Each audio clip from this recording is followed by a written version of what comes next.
আসসালামু আলাইকুম ভাইয়া, সবাই কেমন আছেন? আশা করি ভালো আছেন। দেশ এবং দেশের বাইরে যে যেখান থেকে আমার ভিডিওটি দেখতেছেন সবাইকে শুভেচ্ছা। আজকে খুবই গুরুত্বপূর্ণ একটি বিষয় নিয়ে আপনাদের সামনে দু একটি কথা বলবো। আশা করি আপনাদের ভালো লাগবে। আপনারা সবাই সম্পূর্ণ ভিডিওটি দেখবেন, তাহলে বুঝতে পারবেন আজকের ভিডিওর মূল বিষয়টি কী। তো বিশেষ করে যারা ইউরোপে যেতে চাইতেছেন, সংযুক্ত আরব আমিরাত থেকে অথবা মিডল ইস্টের যে কোনো দেশ থেকে কিংবা বাংলাদেশ থেকে, যেখান থেকে আপনারা যেতে চাইতেছেন, ইউরোপে যারা মুভ করতে চাইতেছেন তাদের জন্য ভিডিওটি খুব উপকারে আসবে আশা করি। তো আমার কাছে অনেকেই জানতে চেয়েছে যে ভাইয়া আমরা ট্যুরিস্ট ভিসা যেতে চাইতেছি ইউরোপে, অর্থাৎ সেনজেন কান্ট্রিগুলোতে। তো সেক্ষেত্রে কোন কোন দেশগুলো ভিসা রেশিও ভালো ভিসা দিচ্ছে এবং কোন কোন দেশগুলোতে অ্যাপ্লাই করলে ভালো হবে, কোন কোন দেশগুলো ভিসা দিচ্ছে অতি সহজে।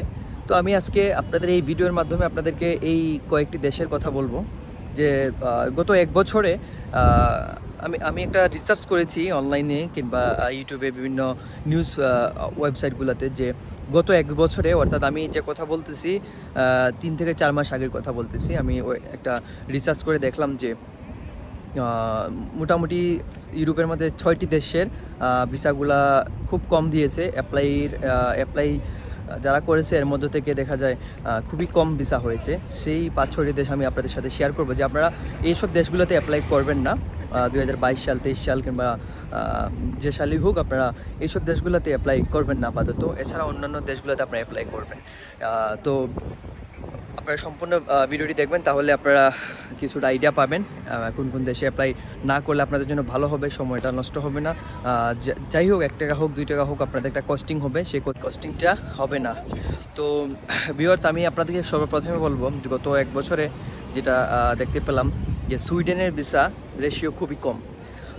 প্রায় 30,000 থেকে 40,000-এর মতো মানুষ অ্যাপ্লাই করেছে, এর মধ্যে থেকে মাত্র 20%-এর মতো ভিসা হয়েছে, 2022 সামথিং। তো সুইডেনের ভিসা খুবই কম দিয়েছে।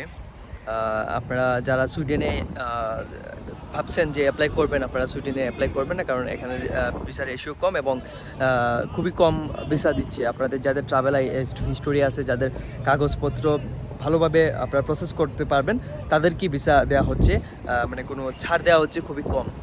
তারপর হচ্ছে যে আপনারা যে দেশটি হচ্ছে নরওয়ে। আপনারা হয়তো জানেন নরওয়ে খুব একটি ভালো দেশ, খুবই সুন্দর কান্ট্রি, সেনজেনের ভিতরে পড়ছে। নরওয়ে তো ভিসা রেশিও খুবই কম, একদম অল্প ভিসা দিচ্ছে, প্রায় 56% ভিসা দিচ্ছে। তো এই দেশটাও কিন্তু আসলে ভিসা দিতে খুব চিন্তা ভাবনা করে দেয়, বেশিরভাগ রিজেক্ট করে এবং খুবই সিনসিয়ারিভাবে ওরা ভিসা দিয়ে থাকে। তারপর হচ্ছে যে আপনারা আপনারা হয়তো বা অনেকেই ভাবতেছেন যে ডেনমার্কে ভিসা লাগাবেন। ডেনমার্ক তো সেনজেন কান্ট্রি আছে, ডেনমার্কেরও ভিসা রেশিও খুবই কম। তারাও 18 থেকে 20%, 20%, 21% ভিসা দিয়ে থাকে, দিয়েছে অলরেডি। গত এক বছরে দেখলাম তাদেরও ভিসা রেশিও এরকমই। তো আপনারা যারা ডেনমার্কে ভাবতেছেন যে অ্যাপ্লাই করবেন, আপনারা ডেনমার্কে অ্যাপ্লাই না করাটাই ভালো। আছে আরও অনেক দেশ আছে, আপনারা এগুলাতে অ্যাপ্লাই করতে পারবেন। তারপরে হচ্ছে যে মোস্ট পপুলার একটি দেশ, আপনারা সবাই জানেন, ফ্রান্স হচ্ছে বা খুবই একটা মানে উন্নত দেশ এবং ফ্রান্সে যাওয়ার জন্য সবাই পাগল থাকে। তো ফ্রান্সের ভিসা রেশিও একদমই কম। আপনারা ফ্রান্সে অ্যাপ্লাই করবেন না কোনো সময়, আমি আপনাদেরকে সাজেস্ট করবো, কারণ আপনারা রিজেক্ট খাবেন 100%। আপনাদেরকে সেরকমভাবে ট্রাভেল হিস্টোরি থাকতে হবে, ভালোভাবে আপনারা ব্যাঙ্ক স্টেটমেন্ট থাকতে হবে, মানে ট্রাভেল করতে হলে আপনাদের যা যা কাগজ সেগুলো একদম পারফেক্ট হতে হবে, সুন্দরভাবে প্রসেসিং করতে হবে। তখনও ভিসা পাবেন কি না সেটা ভিসা অ্যাম্বাসেডার খুব নিখুঁতভাবে আপনাদেরকে চিন্তা করবে। তো সেজন্য আপনারা অযথা রিজেক্ট খাবেন না, আপনারা ফ্রান্সে অ্যাপ্লাই না করাটাই ভালো। তাহলে আমি আপনাদেরকে বললাম সুইডেন, নরওয়ে, তারপর হচ্ছে ডেনমার্ক, ফ্রান্স। আরেকটি দেশ যেটা হচ্ছে যে মাল্টা। আপনারা হয়তো বা জানেন যে মাল্টা একটা ট্যুরিস্ট এরিয়া, ট্যুরিস্ট কান্ট্রি। তো মাল্টাতেও কিন্তু গত বছর অন্যান্য বছরের তুলনায় গত বছর খুবই কম সংখ্যক ভিসা দিয়েছে, ভিসা রেশিও একদম কম। আপনারা মাল্টাতেও অ্যাপ্লাই করবেন না ভিজিটের জন্য। ওয়ার্ক পারমিটে আপনারা জানেন অনেক সময় মাল্টাতে ভিসা হয়ে যায়, আপনারা ওয়ার্ক পারমিটে যেতে পারতেছে, কিংবা এখন কিন্তু আবার ওয়ার্ক পারমিটও খুবই স্লো কাজ হচ্ছে, মানে অনেক ভিসা পাইতে অনেক সমস্যা হচ্ছে, এমবেসি ডেট নিতে অনেক সমস্যা হচ্ছে।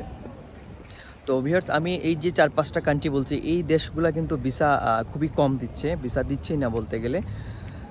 তো আপনারা যারা ভিজিটে যেতে চাচ্ছেন ইউরোপে, তো এইসব কান্ট্রিগুলো অ্যাভয়েড করবেন। এইসব কান্ট্রিগুলোতে আপনারা অ্যাপ্লাই না করে আরও অন্যান্য দেশ আছে ছোটোখাটো দেশ, এগুলোতে আপনারা অ্যাপ্লাই করবেন। আর তাছাড়া ইউরোপের ছোটোখাটো দেশ ঘোরার আগে আপনারা সেনজেনে অ্যাপ্লাই করবেন না। সেনজেনে আপনারা উঠতে হলে নন সেনজেন কান্ট্রি দিয়ে একটা আপনারা ট্যুর করেন, তাহলে আপনাদের জন্য সেনজেন কান্ট্রি ভিসা পাওয়া একটু ইজি হবে। তো আপনারা ট্রাভেল হিস্টোরি বানাবেন, ট্রাভেল আইটিনারি ভালো করে রেডি করবেন, ব্যাঙ্ক স্টেটমেন্ট রেডি করবেন, অর্থাৎ ভিজিটের জন্য যে সাপোর্টিং ডকুমেন্টগুলো এগুলো ভালোভাবে আপনারা রেডি করবেন, প্রসেসিং করবেন।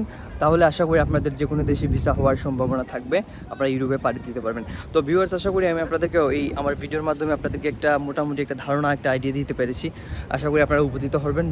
যদি আমার চ্যানেলে নতুন হয়ে থাকেন, অবশ্যই আমার চ্যানেলটি লাইক, কমেন্টস এবং সাবস্ক্রাইব করবেন, আপনাদের বন্ধুদের সাথে শেয়ার করবেন। যারা আমার ফেসবুক থেকে আমার ভিডিও যারা দেখতেছেন, অবশ্যই লাইক, কমেন্ট, শেয়ার করবেন, আপনাদের বন্ধুদের সাথে শেয়ার করবেন। তো ভিউয়ার্স, আশা করি সবাই ভালো থাকবেন, সুস্থ থাকবেন। আমার ভিডিওটি দেখার জন্য সবাইকে ধন্যবাদ। আল্লাহ হাফেজ, বাই বাই।